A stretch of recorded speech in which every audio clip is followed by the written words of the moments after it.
Coming in Hot is presented by Botano. The game starts now. Here are your hosts, Brent Wallace, Jason York, and Bobby Ryan. Hey everybody, welcome to the show. I'm Brent Wallace alongside 13-year NHL veteran Jason York in over 700 NHL games, who always gets nervous this time of year because it's trade deadline. Right, Yorkie? Oh, it's excruciating, Wallace. Even now that I'm not playing, I'm just on pins and needles. Well, you might have been traded after that alumni game you played, I heard. Oh, come on. I was money. Not good in the first, but it's how you finish, man. I finished strong. A couple good net cuts, a couple good first passes, and call the night.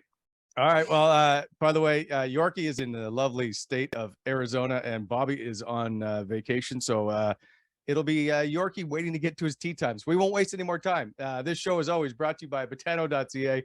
Go to Botano.ca, download the app, get a welcome bonus up to $500. They are the industry standard when it comes to online pro betting and for the casino and sportsbook. Big news to talk about today, and that is obviously Nikita Zaitsev being dealt yesterday, Yorkie.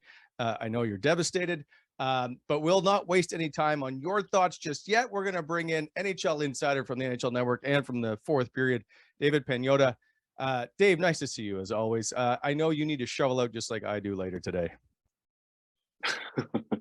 Yeah, I was not anticipating the downpour of like 30. I don't know what you guys got. Toronto, we got like 30 centimeters out here, so not pleasant.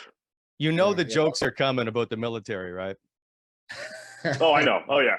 I'm surprised they haven't come out already, to be honest. Dave, I experienced Toronto at its finest last night. I was in Pearson, trying to fly out of there. Every single flight was canceled. Thank God. I don't know why ours left, but we did the old de-ice on the runway for about 3 hours. I'm sure you've had a few of those at the time. Well, yeah, I know you've had a few of those as well. Lots of fun. Yep. Yeah. Just exhilarating. I'm surprised you got out, to be honest. That's pretty impressive. Oh yeah. It was a long night. Dave and I've spent a few times on planes together waiting to take off. So, but we won't get into any of my on the road behavior, right? No, you were top notch all the way, every time. Stockholm as well, just true constant professional. I love Stockholm. It's a beautiful place. All right, let's skip this over and get right to Nikita Zaitsev. Yorkie, you are the defenseman on this panel. Were you shocked to see him go to Chicago? Were you, I don't know, somewhat surprised in what they gave up in that it's a second and a fourth with Nikita Zaitsev to clear off some space? I was shocked when I saw that they actually were able to move him. And I don't want to sit here and dump on Nikita Zaitsev. That's been done more than enough in the city of Ottawa. I think everyone's had their share of kicking a guy while he's down. So it just didn't work out in Ottawa. Well, we all know that. We don't need to get into that. But did they give up a lot? Second, fourth. I've seen more given up to get rid of contracts. I've seen first-round picks and more. So I actually like the move, Wally. Clears up some space. And the reason I like it, it's going to give young players an opportunity to play more. Get some guys up from Belleville. You don't have to have the situation where you're playing a guy that's not going to be part of the solution. So am I shocked? Yep. Do I think it's a good move? Yep. Do I think they maybe overpaid? I think it's a good piece of business. I really do. I like the move, and you just move forward. Sometimes you got to eat a little bit to get rid of something. So this move, I like it. I really do. Dave, your thoughts? Yeah, I mean, they kind of got themselves stuck into that contract and with that player. So, it takes a lot to really admit that, okay, this didn't work out. So we're going to try to move on and try to rectify the issue that we created. So I give him kudos for acknowledging that. About 2-3 weeks ago, the Sens made it known to the rest of the league that they would add a second-round pick to get Zaitsev out of there. Clearly, it took a little bit more with the fourth-round pick added, but this was something they were trying to do for some time. I know they spoke to Anaheim about it. There were some talks with San Jose and Arizona. Would they take on this contract if they made their other moves, Chychrun and Karlsson? Obviously, that hasn't happened. But they were looking. They've been trying to make that move to get rid of the body, to get rid of the contract. And maybe this correlates to another deal for them. We know they're out there looking. Pierre's been pretty open about the fact that they want to, kind of solidify that back end a little bit more. And if they can get somebody on that right side, he's been looking for quite a while now. So whether it's, somebody in LA, because they've been talking with the Kings, I think about Sean Walker more so, kicking the tires on guys like Uyghur and Parayko and all that. I mean, those are going to be big impact type moves, but it's clear he's looking. Hey guys, just something. Well, it's just something Dave just said there. A lot of the general managers will never admit that it didn't work. And that's another reason why I kind of like this deal too. Hey, mistakes get made all the time in the NHL, whether you over-evaluate, the player doesn't perform, and then organizations, they go down with this guy. So that's another great point, Dave. You made a mistake, move forward, get the player out and start from scratch again. And the other reason I like this, Dave, we all know the team's getting sold, right? Well, that's going to happen fairly soon. So it just makes things a little cleaner when the team is sold, and gives you it's going to give us a clearer picture now too of evaluating the defensemen that come up and play, because now games are a little more on the line right now. Not saying the team's going to make the playoffs, but we'll get a chance to see some of the young D play for the next little while under a little more pressure. Wait a sec, Yorkie. And David, I don't mean to keep you for a sec, but you can't start calling up young D men if you're in the middle of a playoff race, is what they're trying to do right now. You can't just let's give little Jimmy a shot on the blue line. Let me ask you a question. Who do you feel better about being on the blue line right now in a game? A young guy like Bernard Docker, who's going to play in your third pairing, or Nikita Zaitsev? And don't forget, Jake Sanderson is going to be back soon. So he should be back tonight. He should be playing. He's fully expected to, alongside Nick Holden, both back in the lineup after missing the last 4 games. I think it is. If you're dependent on the play of Nikita Zaitsev to help you get into the playoffs, then you're not getting into the playoffs. So it's Nikita Zaitsev. You should know his last name by now. But I'm just saying, nobody, since he got called up from Belleville, really was complaining about Nikita Zaitsev's play. Nobody said a word about him. You didn't hear anything. So I'm saying his play wasn't that bad down the stretch here. Nobody made a mention of him. Listen, you brought Dave on the show to tell us there's going to be some moves made here. Yeah. Dave's got some info here. He's got some knowledge. So hey, maybe this clears something up, right, Dave? Yeah, well, it's first of all, it's your guys' show, so I figured I'd just let you guys go at it. Neither one of us had much sleep. But no, apparently. But look, yeah, you're right. I mean, I think there is something else that's going to happen now. Whether Dorian could pull it off, by the deadline in the next 8 days, obviously, we're going to have to wait and see. But he's trying, and I think it frees up a little bit of money. It frees up the roster space, and yeah, if you're putting in a young kid now temporarily to slot in, I think they're okay with that. But management wants to add somebody. They've been looking for somebody to slot on the side of Shabbat for a while and really create a true number one pair on that back end to help them along the way. Yes, they're within, whatever it is, 8 points, 10 points of a playoff spot. Might be less than that. I don't have it in front of me, but they're, I guess, within striking distance if a lot of things go right. But I don't think, Wally, they're focused so much like this move and whatever other move they potentially make. I don't think it's with the playoffs directly in mind.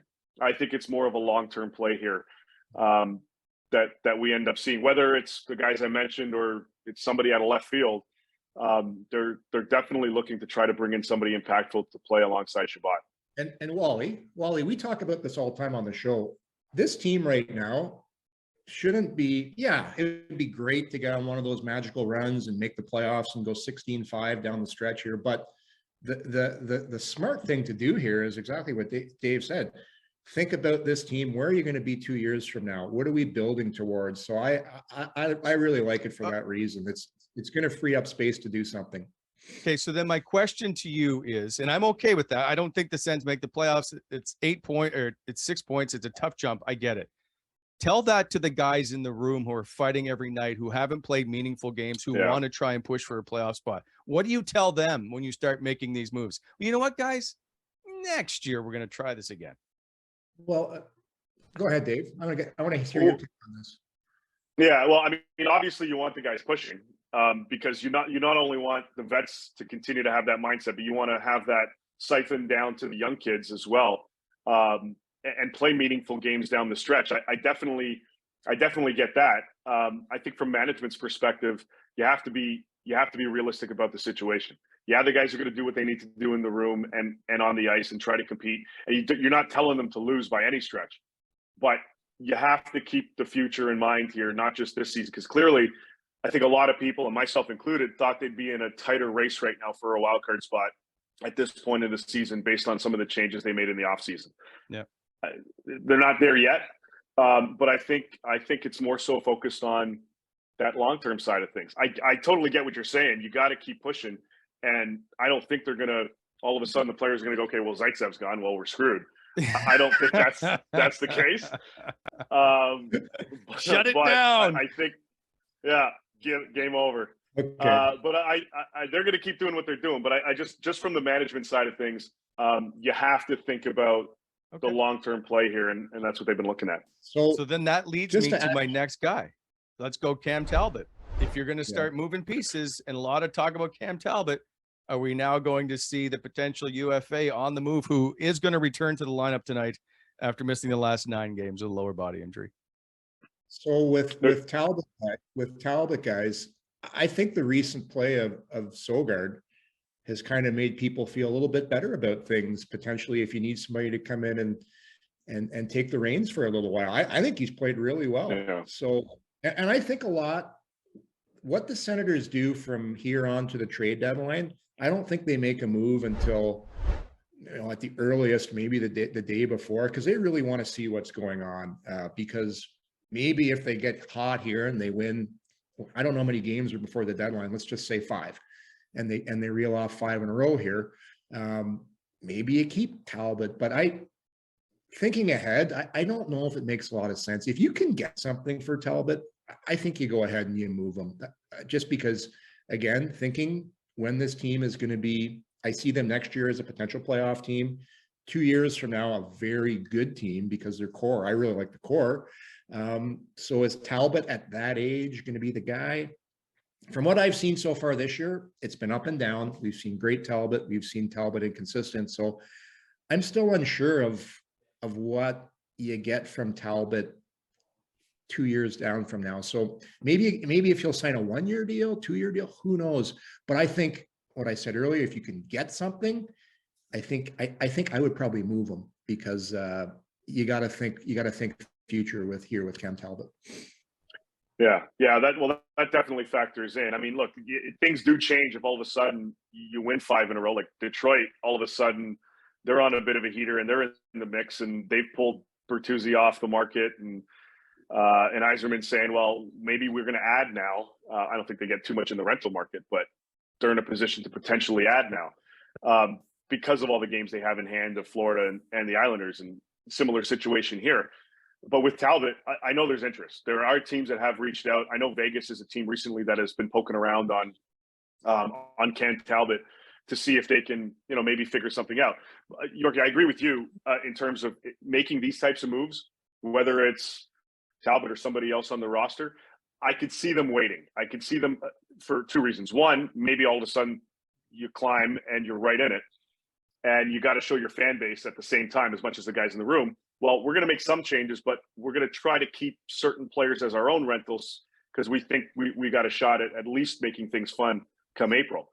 Yeah. The other element here is, if you're looking at the team, the future aspect of it, you want to keep, because they are, no secret, obviously they're for sale, and we want to see how this team is going to look down the road. I'm curious to see how they move forward from making some additional changes with that thought process in mind too, because it's also, you want to focus on the future and you want to focus on the bigger picture here rather than just the push. But I'm wondering if they're also just kind of in the back of their minds thinking, well, I got to look good here in front of the new bosses, so I got to make sure I'm making the right moves that factor in for this team now and down the road to prove that I'm the right guy to kind of lead this charge. Yeah. Very good point. because now they've cleared up depending on what they do here, they've cleared off about $6 million in cap space, trading Tyler Mott and Nikita Zaitsev. And if they move Cam Talbot, they're saving some more money. It looks really good for the group coming in.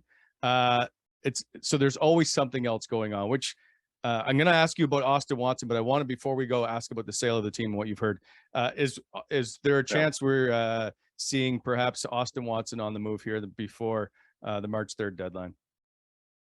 I can see it. There are some teams that are looking for that bottom six, fourth line grinder, physical guy that's not afraid to get dirty. Tampa's one of them.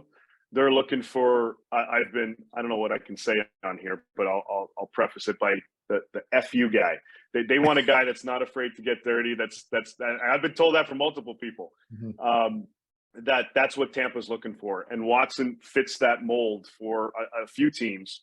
A guy that, again, not afraid to get dirty, can contribute on the fourth line, and can be a good room guy. So I wouldn't be surprised if Tampa's knocking on that door. But there are going to be a few other teams that are looking for that type of player. And looking at him, his cap hit, his contract situation, we could probably see him moving over the next 7-8 days here. And again, whether it's him or Talbot or somebody else on the roster, I think some of these moves with Mott now gone, I could see them happening closer to deadline day, not just for teams that are cap strapped, but also for teams like Ottawa that are looking to bump that price up a little bit. It sounds like it's a bit of a buyer's market at the moment. So some of the sellers may try to push things off to try to max a return as much as they can, even if it's a mid-round pick. If you can get a fifth instead of a sixth, a fourth instead of a fifth, and that kind of thing. It sounds like what some teams might end up doing, and we may see that with Ottawa with respect to a guy like Watson. And it'd be interesting to watch because based on their draft picks at the moment, Ottawa doesn't have a second or a third this year, doesn't have a third next year. So, but they do have 2 seconds next year. Maybe they can start to move some of those around to recoup some draft picks this year. So let me just ask about the sale. And have you heard anything new? We've obviously heard about Ryan Reynolds allegedly choosing the Remington Group. I don't know that is the ultimate deciding factor, David. Listen, if another group comes to you and goes, I will give you $100 million more, are you not likely to take the $100 million more? Like, Ryan Reynolds isn't the be all to end all here to sell this hockey team, is my point. I agree. And I know we're hearing numbers of $850. I think it's going to be probably, to be honest, north of that. Yep. When all is said and done. And I don't know how locked in, at least from what I'm hearing, Ryan Reynolds is with the Remington Group. If it is another group, I believe there's an opportunity for him to get involved in that. So whoever ends up being the final, and we're still probably a month away from getting close to the I guess final lap of this, but still somewhat early. I think they start to narrow things down in about a month. But I don't get the sense that it's exclusive to the Remington Group. I think the NHL would like to, and has made that known, that they would explore other avenues if it's a different group with respect to Ryan Reynolds' involvement. I think you're bang on, Dave. I think Ryan Reynolds is probably the most likable guy right now on the planet Earth. If you see he's just that guy, that personality. I think it's going to be no different with whoever gets the winning bid here. Reynolds can easily shift over with that group, and I think no matter who gets it, he will be involved with this team. It's I think the NHL wants it. He wants it. I don't see a situation where it doesn't happen. The NHL better want it, quite frankly. I mean, he's exactly what they need to not only be part of the market, but just league wide. It would be pretty stupid if they decided to turn their back on this opportunity. That being said, though, there are other celebrities who will want to be involved with ownership, whether or not they're qualified. I'm not sure, but we've heard of groups in LA and whatnot, right? So there are others who can sell the game. I do understand that Ryan Reynolds is like Mr. Rogers' Neighborhood. Like, everybody loves him and wants to be part of that. I get it. But I'm thinking there's got to be others available, if you will. Yeah. Well, it's the intangibles that he brings, right? It's the production and the behind the scenes stuff and everything that he wants to do with the Sens and with this buying process and and all down the road, it's all that exposure that comes with it. But you're right. I mean, there's celebrities that own pieces of teams across the league. Seattle's got a bunch of them. Yeah, Snoop Vegas Dogg. Golden Knights have a bunch of them. Yeah, there's a few others that have little pieces here and there. Now, his involvement clearly seems to be more polarized because he is going to be that face of the franchise kind of thing, or at least that's what's being portrayed. Yep. Plus all those other, production stuff. Some of the other guys are a little more hush hush, but there's a bunch of actors and actresses and recording artists and all kinds of stuff that have pieces of teams. I mean, in pretty much every sport, the NHL included. So it's interesting to watch.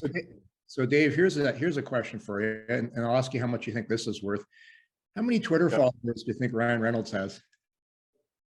Well, yeah, I don't know. He's what, like, I'm going to guess in and around 10 million. I don't know what the biggest guy is. I have no idea.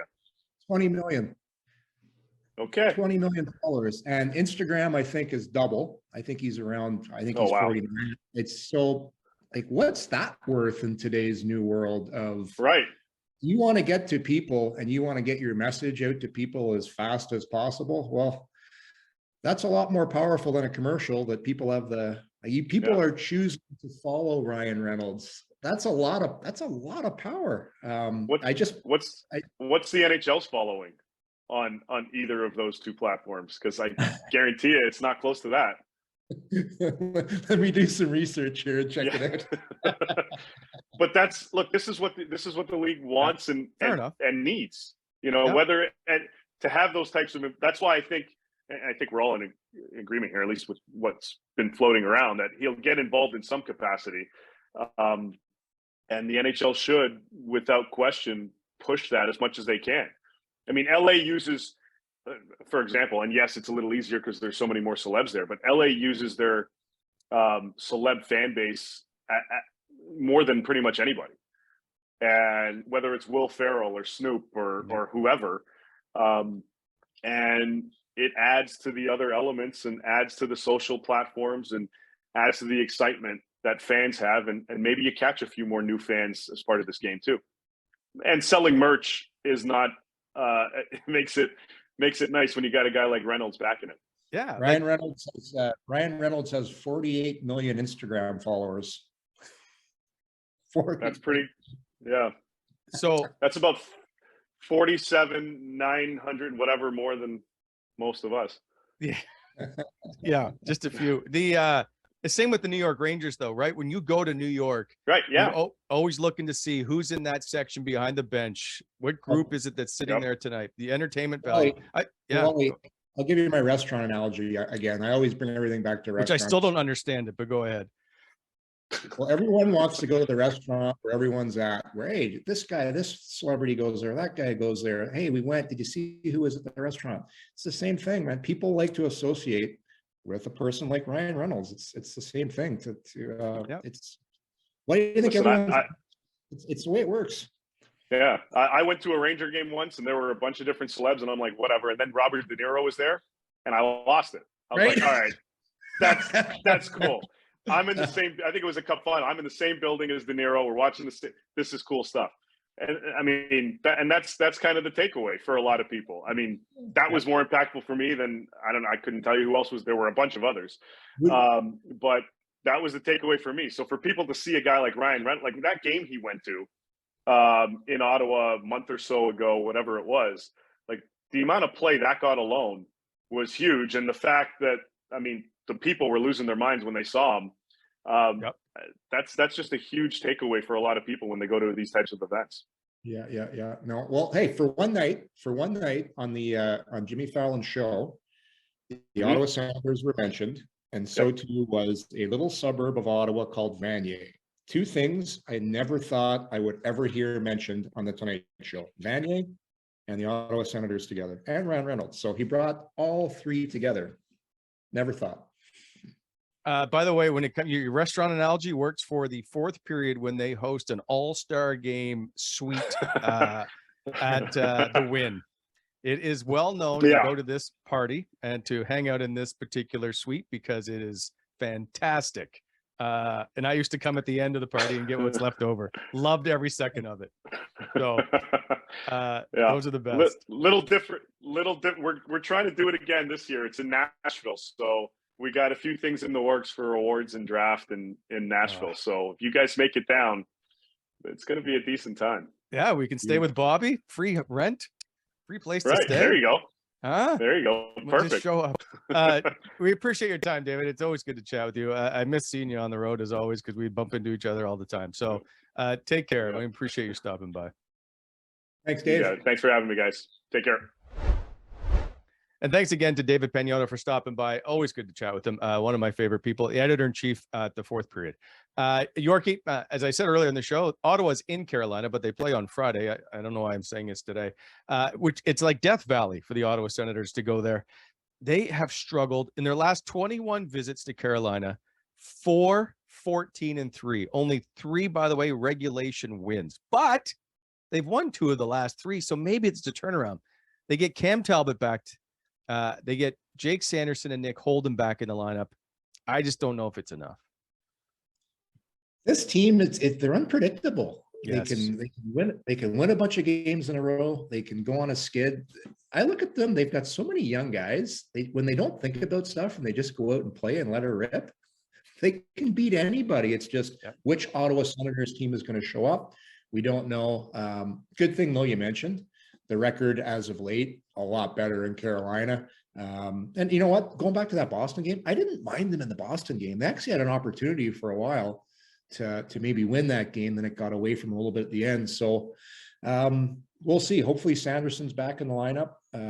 And we'll see who they put in with Zaitsev now being moved. So should be Holden.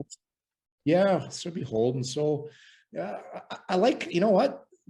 We are to the point, Wally, where the games, they mean a little bit right now. So I'm excited because now is a real opportunity when you can actually watch players versus seasons past saying, okay, let's see how this certain player does, where there's a little bit on the line here. Mathematically, still in the race. This is when you really get a chance to really gauge a player and see what he can do when there's a little more skin on the line compared to early on in the season. A couple of players to keep an eye on for this game. 1, Drake Batherson needs 1 more goal for a new career high. And 2, Tim Stützle needs 1 point to tie his career high set last season. Obviously, he hasn't been in the league very long, don't get me wrong, but he's already set a career high in goals at 26. These guys have been playing well of late, but I want to go back to Nikita Zaitsev if we can, because I put it in the notes, oddly enough, going into this show going, let's talk about his play because no one's really been hammering on him of late. He's been better.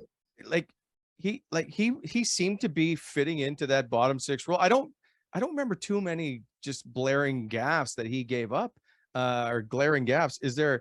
Was he playing better hockey? Were we too hard on him early on? No, he wasn't playing well early on. He wasn't playing the game he needed to play. And why do you think they're able to trade him now? Teams have pro scouts watching all the other teams in the league. They're up on you see them all when you step on the press box. They're there. They're watching every single night. So for sure, his play lately made it so they were able to move him because Chicago's losing. They're trying to be a lot. They're not trying, but they are trying to be a lottery team right now. And yes, they are. And you still have to go out there and not embarrass yourself. So the way Zaitsev's playing right now, he could slide into Chicago and do what he was doing here in Ottawa. Just go out there and don't be noticed. When you don't notice Nikita Zaitsev, it means he's playing well. It means he's doing what Zaitsev has to do. Again, I like the trade. It frees up cap space. More importantly, gives an opportunity for somebody else to come into the lineup and play. Whoever that's going to be, is it Docker, is it Lassie Thompson, or do they eventually make a move? It frees up a spot. You gave up a little bit of draft equity in the second and the fourth. Not the end of the world. I like the trade. And I think too, with Zaitsev, he's a guy that didn't cause any waves. I think he had some respect from his teammates. Obviously the coaching staff liked him as well. He gets a fresh start to maybe he goes to Chicago. Maybe they like him. Maybe he's a good fit. And maybe it works out for him there. So at the end of the day, I think everybody wins in this trade. Fair enough. I still find it steep. depending on what they do in return, right? We don't have the benefit of knowing what's ahead. So when I just see it for a second and a fourth to get out of that deal, Sure. it seems steep. But I know you got to have to pay to move some guys. And people are like, well, Patrick Marleau, they had to give up a first for. Yeah, but Patrick Marleau is a Hall of Fame player. Yeah, he was 40. How old was Marleau at the time? Listen, if you had the choice between Patrick Marleau and Nikita Zaitsev, which player are you taking? Don't forget, Marleau was making way more money too. And I don't know. $6 million? I'm trying to remember how much. I don't. Toronto, I believe, did they have to eat some of the cap hit, or did Carolina take the whole thing? No, I think they ate some too. But anyway, it's just steep. I would have thought a second should have got it done, but answer your question. I would take the right shot D that's a lot younger than a 40-year-old guy that nobody else is going to take. Like that. If you didn't make that move, that's why they had to give a first rounder to get rid of him, because nobody was taking Marleau. Yeah. At least with the right shot D, even as it went along, there might have been somebody else. I don't think so. Everyone's so strapped against the cap, and again, it is what it is. I also like it too, and we talked about this earlier. Sometimes you got to admit that, hey, it didn't work out. The worst thing you can do is hold on and try and prove everybody wrong. And in this case, they didn't. In this case, they didn't, which I really respect, and I like when teams do that. Just move on, move forward, turn the page, and let's start with something else here. This show is always brought to you by Renfrew Pro Tape. Go to renfrewpro.com. They are the ones that continuously evolve its products to ensure that every roll of hockey tape optimizes performance regardless of the type of hockey stick you use. renfrewpro.com. The ones with the green core, they're available all major retailers. Go to Instagram and follow them at Renfrew Pro. As always, they have Free Tape Friday. Feel the game with Renfrew Pro, and by BEI, Bonisher Excavating Inc. They are looking to hire for the spring. Give them a shout, 613-432-1120. Go to bonisherexcavating.com. BEI, helping to shape the Ottawa Valley. And Yorkie, before we go, as we just said, Carolina with the lock of the day as the Sens are in Carolina. By the way, 4 games in 5 days. This is going to be a test. 2 on the road, 2 at home. That's a rare. It feels fairly rare to play 4 and 5. Yeah. No, it's going to be tough here. It's going to be a grind for Ottawa, but I always believe if you can somehow they get a win here, they play well, you can get rolling, get some momentum. This time of year, nobody wants to practice either. We're at end of February. It's still cold out. You get on the ice. You've practiced enough. Now it's time to play games. This time of year, I used to love playing, hate practicing. Let's go here, 4 and 5. I don't mind it. I will ask you on Monday as we'll get closer to trade deadline, just to chat about players and what they're going through as this week approaches. Something else to keep an eye on as we get closer to trade deadline, it also gets closer to Derek Brassard getting to 1,000 games. And interesting, if you look at the schedule, they play in New York against the Rangers, and then they come home on a Saturday and play at home against Columbus, the team that drafted him. I wouldn't be shocked if he plays his 1,000th game on Broadway and then the ceremony on Saturday in Ottawa against the team that drafted him. It just sets up perfectly. Makes so much sense, doesn't it? Makes a lot of sense. And they already held him at a game to project to do just that. And hey, Brassard's been, I'll say this about Derek Brassard, signed out of training camp. He's been pretty good this year for Ottawa for what he's brought to the table with the injuries, moving up and down in the lineup. That was a pretty good signing. I got to say, Brassard's been, and now he's going to play 1,000 games.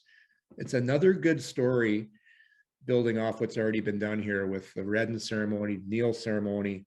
Now they got Derek Brassard, who at all signs point to him playing 1,000 games and another ceremony in Ottawa. So it's to me, it's another positive for me. And they also honored Jacques Martin this year as well, if I'm not mistaken, right? Yes. Right. So it's certainly been a turnaround when it comes to off ice and trying to get these players around. And I was just speaking to someone who works in the organization, a hockey ops side, who basically said all these players being around has had an impact in this group. And you can see it. Like Alfie's on the ice with these guys. You've got like all these players just hanging around, and you know this, especially being in Detroit. where they welcome all their old guys in, put names in the locker stalls and give them locker stalls. It is a huge thing to have a bit of history and players that they can talk to find some kind of understanding of the game. Well, regardless of what happens this year for the Ottawa Senators, it's going to be tough for them to make the playoffs. Yeah. This season is going to be a success for the franchise and for re-engaging the fan base. There was a small, not a small gap. There was a gap of fans that left the team. I know that I had friends that had season tickets, people that had suites. Season tickets was at an all-time low here. I think it's gone up over 160%. But part of that is they've re-engaged the fan base and they brought some nostalgia back. Obviously, the brand and the players have been better on the ice. The product's been better. But just doing these types of things, it has to be. You have to include the alumni. You have to include the origins of the team. And that ceremony for Chris Neil, one thing, they did a lot of things that evening, but they brought Alfie out at the perfect time. And after I said to him, I'm like, Alfie, you're the closer coming in the ninth inning. They bring him in right at the end when they're putting the jersey up, and they had Alfredson, they had Giroux, Tkachuk, Chris Neil, I think Brassard was up there, and it was a great moment. I don't have a picture of it, but if you could photograph that particular moment, it was great. And fans see that and they identify that with the brand, and stuff like that's great. And for Brassard, it'll be not that he's Alfredson or Neil, but it's a feel good moment. And the last little bit here before this year, and you look back, there weren't a lot of things to feel good about with the Ottawa Senators. So anytime you do something like this, Wally, it's a win-win for everybody. And that's what I think was forgotten, because you can still be bad on the ice, but people will support you if you are invested in the fans. And they weren't invested in the fans. They weren't invested in bringing in Alfie. And then at one point, Phillips left and Redden was somewhere else. And all these guys just weren't around. The alumni was barely existent, just being held. It was like a separate entity almost. Now they've tried to bring it all together as a group because they're allowed to now. You can see the people coming back and loving this group because they get to engage with them. You see Brady Tkachuk out or you see Tim Stützle doing stuff, and that becomes what they're galvanized around. It doesn't really matter about the score. I mean, we've seen that across the NHL. You can have bad teams, but people still come out and buy tickets. Yeah, no, it's you can just feel the energy around the team, living in the city. I know you live in Stützle. I've been in Canada forever. I'm now down in the Westboro area, but people talk about the team. Even though it's up and down, there's more of a buzz. It's just that good feeling that was gone. It's now come back. And I think whoever buys this team, there's now some momentum. The snowball, it's building. And the players on the ice are better. The team is a lot more fun to watch too. The brand that they're playing. I know people can criticize this and that, but hey, this is a fun team to watch. And one of the most exciting, you got Brady Tkachuk, but you watch Tim Stützle. This could be a generational player. This could be a generational player that we are watching develop right in front of our eyes. So people can criticize, but you don't go anywhere with a franchise, usually, unless you don't have those types of players. And Ottawa's got two of those players, which to me, that's going to make the next 10 years here really exciting. I would love to know in a year or so, when you ask Tim Stützle the impact Claude Giroux had on his career, what his answer will be. I think that'll be immeasurable. That move to bring in Giroux this summer, I think people are going to look back and say that was a stepping stone in the evolution of Tim Stützle. Yes, of having him around, because Ottawa has never had guys like that around in the past that you've brought in as a free agent. So that's a good point you make. I think we will look back on that and say, wow, that really helped to develop not just a Stützle, Tkachuk, Batherson, Norris, all those guys. Okay, quickly, lock of the day in Carolina, where Carolina is humming. I think they've won 6 straight games at home. Actually, you know what? I think they're struggling at home right now. 6-4-2 in their last 12 at home. They've won 6 straight overall, but struggling a bit at home ice at the moment. Ottawa's won 2 of 3 against Carolina. Yorkie, tell me you're picking the Ottawa Senators.